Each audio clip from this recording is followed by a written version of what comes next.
যে কোনো আবহাওয়াতে যে কোনো মাটিতে এটা ভালো ফলতেছে। আচ্ছা, এখানে ব্ল্যাক ম্যাজিক আছে, রেবেকা সিডলেস আছে। এটা একবারে নতুন কালেকশন আমার। এই জাতটার নাম হচ্ছে আপনার ব্ল্যাক সুইট। ব্ল্যাক সুইট, এটার নাম হচ্ছে গ্রিন লং। যদি আপনি ট্রেনিং না নেন, সাধারণ কৃষকদের মতো আপনি ঝুঁকে পড়েন আঙুর চাষে, তাহলে আপনি ভুল করবেন।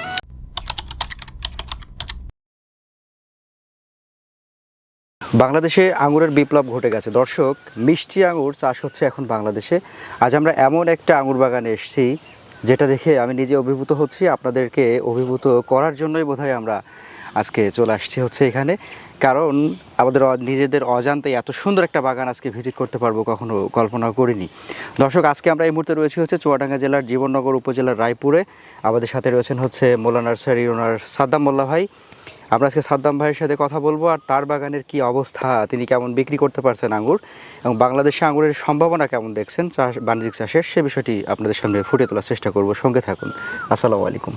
ওয়ালাইকুম আসসালাম। ভাইজান কেমন আছেন? আলহামদুলিল্লাহ, আপনি কেমন আছেন? আলহামদুলিল্লাহ ভালো রয়েছি। আপনার এই যে লাল লাল মিষ্টি আঙুর, জি, এটা দেখার পরে তো যে কেউ ভালো থাকবে ইনশাল্লাহ, জি, তাই না? জি। ধরেন আপনার মন খারাপ, কিন্তু আপনি এত সুন্দর একটা নিয়ামত আল্লাহ দেখছেন, জি। কতক্ষণ মন খারাপ থাকবে বলেন? সব একবারে ভালো হয়ে যাবে, ভালো হয়ে যাবে। জি, সেটাই। আমাদের দর্শকরা যারা ক্যামেরাতে দেখছেন তারা নিশ্চয়ই অবাক হচ্ছেন। জি। এত ফল, কি জাতের আঙুর আপনার এটা? এখানে আছে, এটা আমরা সামনে যেটা আছে এটা হচ্ছে বাইকিনুর জাতের। আচ্ছা।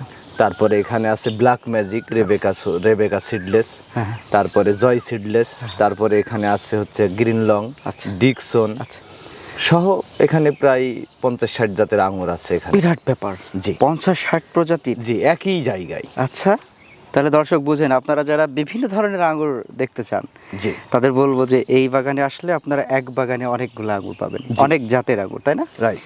আচ্ছা, বাণিজ্যিকভাবে কোনটাকে আপনি এগিয়ে রাখছেন? এখন বাণিজ্যিকভাবে যদি আঙুর চাষ করতে হয় তাহলে অবশ্যই বাইকিনুর এক নম্বরে থাকবে। আচ্ছা।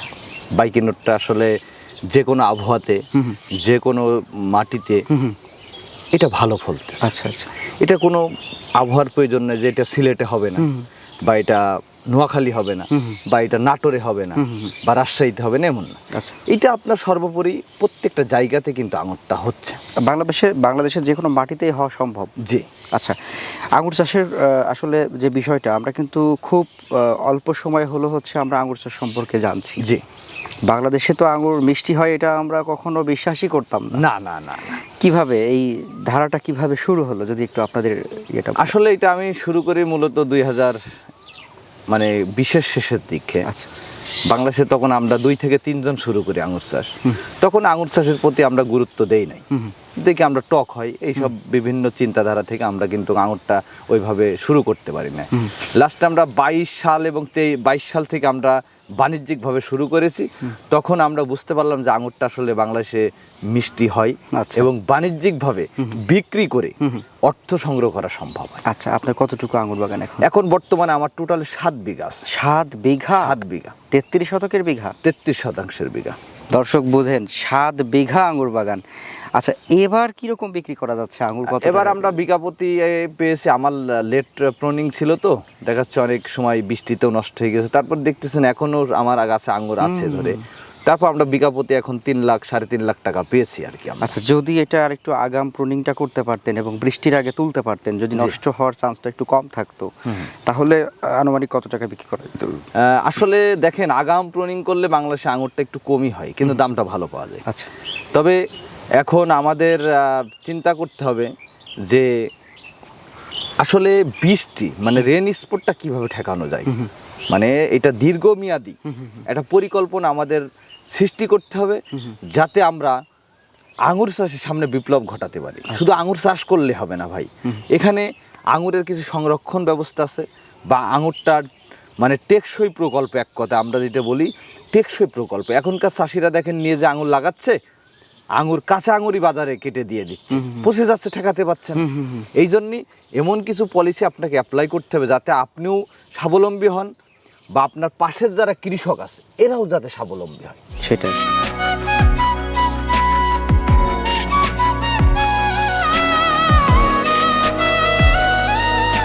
ভাই, তাহলে আপনার এই যে একটা একদম জাম রঙের কালো, এটা কি জাত? আসলে এটা জাম রং বলা যাবে না, এটা একবারে কালো হয়ে যাবে, পিওর কালো হয়ে যাবে। আচ্ছা, এখানে ব্ল্যাক ম্যাজিক আছে, রেবেকা সিডলেস আছে, কালোর মধ্যে কালো, এগুলো সব কালো একাডেমি আছে। আচ্ছা আচ্ছা আচ্ছা, এগুলো সব কালোর ভিতরে।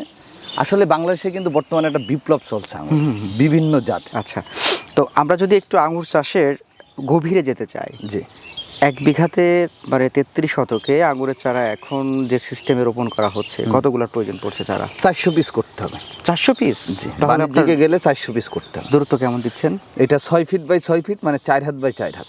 আচ্ছা, এটা যত ঘনত্ব দেবেন, আঙুরের বাইরের দেশে চাষ করে আপনার এটা মানে 2 ফিট বাই 2 ফিট দেয়, মানে গাছটা দেয় খুবই ক্লোজ, খুব ক্লোজ। আর হয়তো লাইনটা যেটা গ্যাপটা, ওই গ্যাপটা দেয়, Right. যাতে একটা গলি রাখে। Right. কিন্তু গাছগুলা অনেক ঘন হইলে ডালের পরিমাণ বাড়বে, ফলের পরিমাণ Right. বাড়বে, তাই না? রাইট। আচ্ছা, এক একটি গাছে মোটামুটি চারা রোপণের পরে প্রথম যে বছরটাতে আমরা ফলন পাবো, এক একটি গাছে কত কেজি ফল পাওয়া যেতে পারে অনুমান? হ্যাঁ, প্রথম বছরে এবার আমরা যে নতুন বাগান ছিল আমাদের, তাতে করে আমরা 20-25 কেজি পেয়েছি। 20-25 কেজি। কেজি প্রতি এখন কত টাকা বিক্রি কেজি এখন একটু কমে গেছে, যেহেতু আমাদের যারা বাগানি ছিল তারা ভুল ডিসিশনের কারণে কমে গেছে। 150 টাকা 200 টাকা বিক্রি করছে। আচ্ছা, 150 থেকে 200 টাকা। জি। তাহলে আমরা যদি 20 কেজিও ধরি, 150 টাকাও ধরি, জি। তাহলে একটা ভালো অ্যামাউন্ট। অবশ্যই, হ্যাঁ। জি। আর এরকম যদি 400টা গাছ থাকে তাহলে তো মাশাআল্লাহ একটা দারুণ ব্যাপার। বিশাল ব্যাপার। মানে আপনি যে হিসাবটা দেখালেন সেই হিসাবটা আপনি ছাড়িয়ে 10 যাবে। কেজি করে ধরেন, আচ্ছা। বেশি দরকার নাই। 10 কেজি করে যদি একটি গাছে আঙুর হয়, আচ্ছা 400 গাছে কিন্তু প্রচুর আঙুর। আচ্ছা আচ্ছা আচ্ছা। আমি একটা আঙ্গুর একটু দেখাই দর্শকদের, দর্শকরা কালার বুঝতে পারবেন। জি, দেখেন দর্শক, কি অসাধারণ একটা কালার। হ্যাঁ, একেবারে পিওর কালো রঙের, তাই না? জি। এটা কি জাত? এটা একবারে নতুন কালেকশন আমার। এই জাতটার নাম হচ্ছে আপনার ব্ল্যাক সুইট। Black sweet? জি। এই, আচ্ছা, একটু কি খেয়ে দেখবো? হ্যাঁ, অবশ্যই অবশ্যই খেয়ে দেখেন। আচ্ছা, ব্ল্যাক সুইট বলা হচ্ছে মানে কালো মিষ্টি। জি, এটা একবারে নতুন, আচ্ছা আচ্ছা, নতুন জাত খেয়ে আর দেখি, কি। বিসমিল্লাহ। একেবারে অন্যরকম একটা স্বাদ। জি, মানে আপনি বাইকুনুর বা বলেন বা ব্ল্যাক ম্যাজিক বলেন, যেটাই খান না কেন, এটা স্বাদ কিন্তু পুরোটাই ভিন্ন। রাইট। আচ্ছা, তো আঙুর চাষে আসলে রোগ বালাই বা এই ব্যাপারগুলো কেমন দেখলেন? আসলে আঙুর চাষে তো তেমন রোগ বালাই নেই, এখানে শুধু আছে মাকড়নাশক। এবং বৃষ্টির সময় কি হয়, একটু ডাইব্যাক শুরু হয় আঙুরের, ওই সময়তে ছত্রাকনাশক দিলে এনাফ। তবে মেন যে সমস্যাটা আমাদের, দীর্ঘমেয়াদী আঙুর চাষের যে পরিকল্পনার কথা আমি আগেও বলেছি আপনাকে, সেটা করতে হলে আঙুর কিভাবে সংরক্ষণ করা যায়। আচ্ছা, দাম মানে আমার বাংলাদেশের চাষিদেরকে লাভ করাইতে হলে এই পদ্ধতিটা সব থেকে পরিকল্পনা আগে আপনাকে গ্রহণ করতে হবে।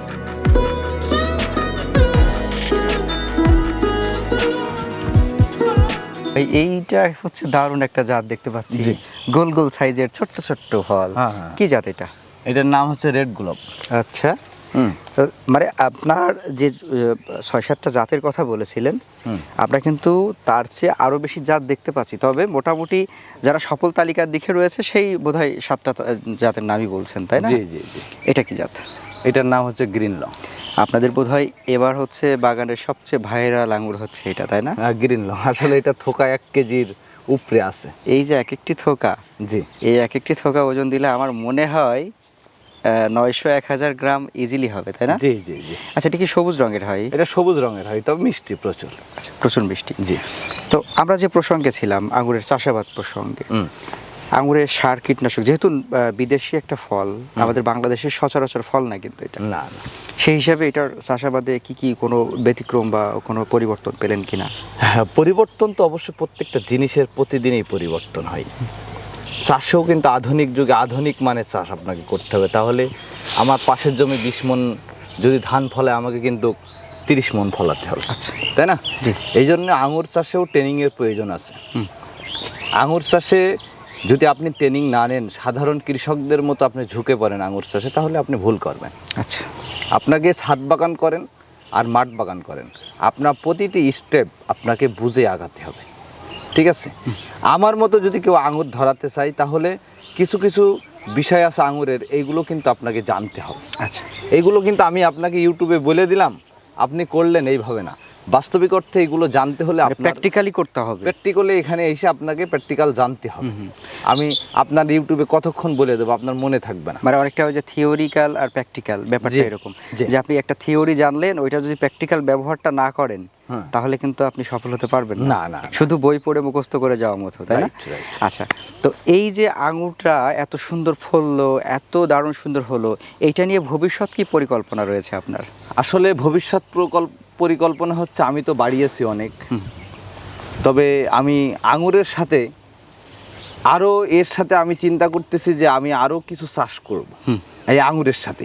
এটা আমাদের প্ল্যান চলতেছে, তবে এখন কি চাষ করবে এটা আমি জানি না। তবে আমি দেখলাম শুধু আঙুর নয়, আঙুর তো বছরে একবার হয়, তাহলে সেখান থেকে আমি যদি আঙুর শেষ হওয়ার পরে আরেকটি ফসল আমি এখান থেকে তুলতে পারি, তাহলে অবশ্যই আমি আমার আর বাদ বাকি 6 থেকে 7 মাস কিন্তু বাগানটা পড়ে থাকবে না। আচ্ছা আচ্ছা, তাই না? জি, জি। এটা আমরা প্ল্যান চলতেছে, তবে এখন আমরা বলতে পারতেছি না যে কি চাষ করব। আচ্ছা, আঙুরের ভবিষ্যৎ কেমন দেখছেন? আঙুরের ভবিষ্যৎ ভালো, আমি তো বলেছি যে আঙুরের একটা সামনে বিশাল বিপ্লব চলতেছে। কারণ বাইরের থেকে যে পরিমাণ আঙুর ইম্পোর্ট হয় কয়েকশো কোটি টাকার, এটা আপনি কল্পনার বাইরে। আমার দেশের কৃষকরা যদি আঙুর ফলাতে পারে এরকম আঙুর, তাহলে আমি মনে করি বাইরের থেকে আর ওই আপনার হাজার হাজার শত শত কোটি টাকা আপনার নষ্ট করতে হবে না। তাহলে এই টাকাটা আমার দেশেই থেকে যাচ্ছে, দেশের রেমিটেন্স হিসেবে কাজ করবে গভর্নমেন্টের, তাই না? তাহলে আপনাকে সামনে যদি আপনার প্লান্টেশনের মাধ্যমে কিন্তু আগাতে হবে আপনাকে। আপনি ভুল পদক্ষেপ মানে আপনার সারা মানে একটি বছর বা একটি 2টি বছর, একটি মাস কিন্তু আপনি পিছিয়ে যাবেন, তাই না? সেটাই। এই জন্য আপনাকে এই আঙুরের একটা বিশাল আমি সামনে একটা ভবিষ্যৎ প্ল্যান দেখতেছি। এইভাবে যদি আমরা আগাতে পারি, বাংলাদেশে যারা বড় বড় কৃষক আছে এরা একটি মিটিং করে বা কৃষি অফিসের মাধ্যমে যদি মিটিং করে আপনাকে এটার ওপরে আমরা গবেষণা, বাংলাদেশে কিন্তু এখনো আঙুর নিয়ে গবেষণা কেউ শুরু করেন। এইটাই আমি বলতে চাচ্ছিলাম যে আপনার এই পয়েন্টটা আমার খুব ভালো লেগেছে, যে যা কিছু হচ্ছে বর্তমানে বাংলাদেশে আঙুর নিয়ে সেটা হচ্ছে একদম কৃষক পর্যায়ে, কৃষক পর্যায়ে। কিন্তু কৃষি অফিস বা কৃষি বড় বড় যারা গবেষক রয়েছেন, বিশেষজ্ঞ রয়েছেন, তারা যদি আঙুরের দিকে একটু নজর দেন, যেরকম আমরা ড্রাগন, পেয়ারা, মাল্টা, কমলা এগুলাতে দেখতে পাচ্ছি আস্তে আস্তে করে, এই কৃষি অফিসের বা কৃষি অধিদপ্তরের, কৃষি সম্প্রসারণ অধিদপ্তরের যদি হস্তক্ষেপটা আঙুরের উপরে পড়ে, যে কথাটা আপনি বলছিলেন, তবেই হচ্ছে বোধহয় আমরা আঙুর চাষে বেশ ভালো একটা বিপ্লব ঘটাতে পারব। জি, এটাই তো দর্শক, অনেক কথা হলো। আশা করছি হচ্ছে আপনারা আজকের আমাদের এই পর্বের মাধ্যমে আঙুর চাষ সম্পর্কে দারুণ কিছু তথ্য পেলেন। এর বাইরেও কোনো তথ্যের প্রয়োজন পড়লে ভিডিওতে নাম্বার দেওয়া থাকবে, স্ক্রিনে ঠিকানা দেওয়া থাকবে। সাদ্দাম ভাইয়ের সাথে কথা বলে পরামর্শ করে আপনারা এরকম দারুণ দারুণ সুন্দর হচ্ছে আঙুর চাষ করতে পারেন। ওনারা যেরকম লাভবান হচ্ছেন, আপনারাও তেমন লাভবান হওয়ার সুযোগ কিন্তু রয়েছে এই আঙুর চাষ করে। জি ভাইজান, ভালো থাকবেন, আবার দেখা হবে ইনশাআল্লাহ। আপনি ভালো থাকবেন, আপনার উদ্যোক্তা খোঁজ ভালো থাকুক এবং আরো বড় হোক, এটা আমি দোয়া করি। ধন্যবাদ। ইনশাল্লাহ।